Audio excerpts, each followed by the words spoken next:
Saudara-saudari pencinta insan yang terkasih, kembali lagi bersama saya Pater Dodi Sasi CMF dalam Renungan Insan Intisari Sabda Mingguan hari Minggu Biasa yang ke-18.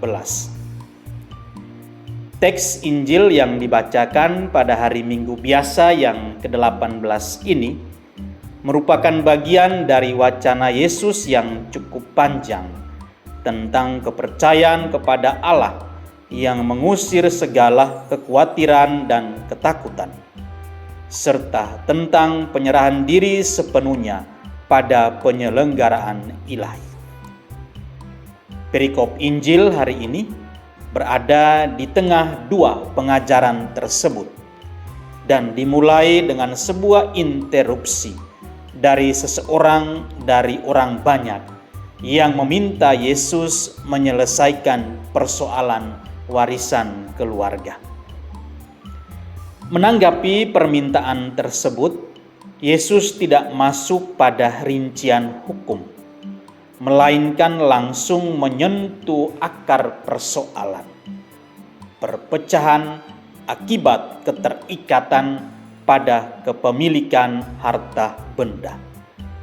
Dengan tegas Yesus berkata, "Jauhkanlah dirimu dari segala ketamakan." Dan untuk memperjelas maksudnya, Yesus lalu menyampaikan sebuah perumpamaan tentang orang kaya yang bodoh.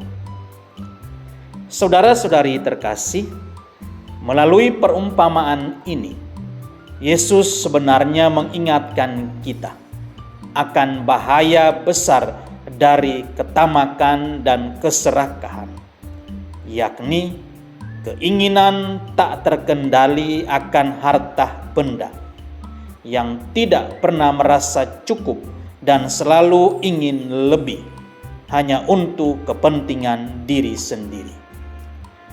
Ketamakan seperti ini, jika dibiarkan, menjadikan harta sebagai berhala, maka tepatlah bila disebut sebagai altar keserakahan, ketika uang dan kekayaan dijadikan objek penyembahan yang menggeser Allah dari pusat hidup kita manusia.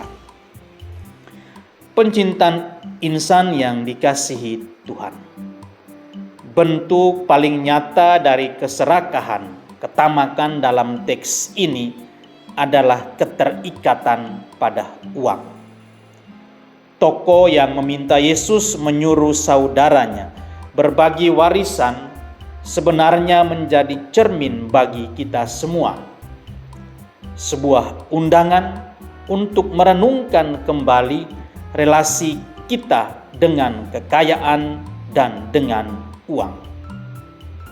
Isu tema ini bukan hanya milik zaman Yesus saat itu, melainkan sangat relevan hingga hari ini. Betapa banyak keluarga hancur karena urusan uang. Saudara melawan saudara atau ayah melawan anak. Uang yang seharusnya melayani kita manusia malah dijadikan tuan. Dan ketika uang menjadi pusat hidup, kehancuran pun tak terelakkan. Individu rusak, keluarga berantakan, dan relasi hancur. Uang tentu bisa dipakai untuk melakukan banyak hal yang baik. Namun jika uang menjadi satu-satunya alasan untuk hidup, maka pada akhirnya uanglah yang akan menghancurkan kita. Yesus berkata dalam perumpamaan tadi, "Barang siapa mengumpulkan harta untuk dirinya sendiri, tidak akan menjadi kaya di hadapan Allah."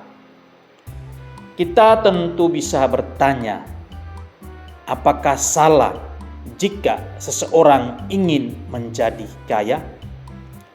Jawabannya tentu tidak. Menjadi kaya adalah hal yang baik asalkan kaya menurut Allah, kaya versi Allah. Sebab Allah adalah yang terkaya dari segalanya, kaya dalam belas kasih, kaya dalam cinta, kaya dalam kerendahan hati, dan kaya dalam kerahiman.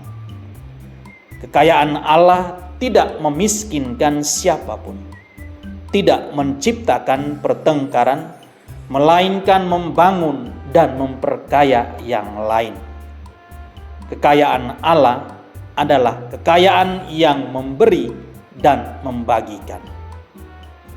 Santo Paulus pernah mengingatkan kita bahwa Yesus Kristus yang kaya telah menjadi miskin demi memperkaya kita.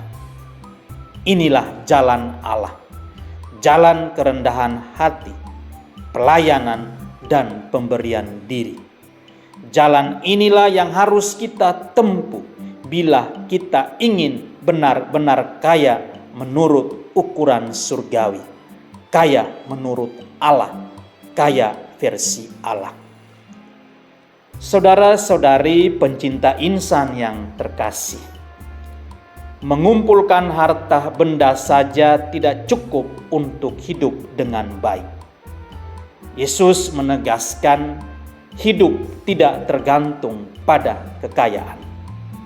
Sebaliknya, hidup ditentukan oleh relasi yang baik, relasi dengan Allah, relasi dengan sesama, dan mereka yang miskin dan terlupakan.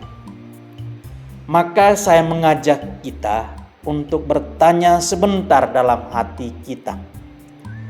Bagaimana kita ingin memperkaya hidup kita?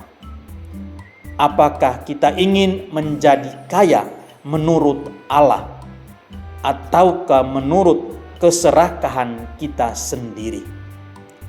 Dan soal warisan apa yang ingin kita tinggalkan? Apakah hanya uang dan benda-benda mati lainnya? Ataukah orang-orang yang bahagia di sekitar kita? Perbuatan baik yang tak terlupakan, dan jiwa-jiwa yang kita tolong untuk bertumbuh dan menjadi dewasa? Kita ingat, kita bertanya dalam hati kita masing-masing dengan pertanyaan-pertanyaan ini.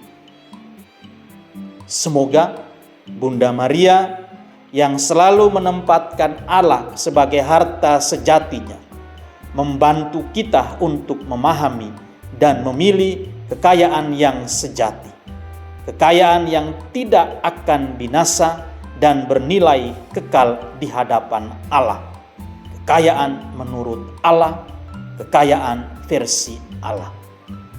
Semoga amin. Tuhan memberkati kita.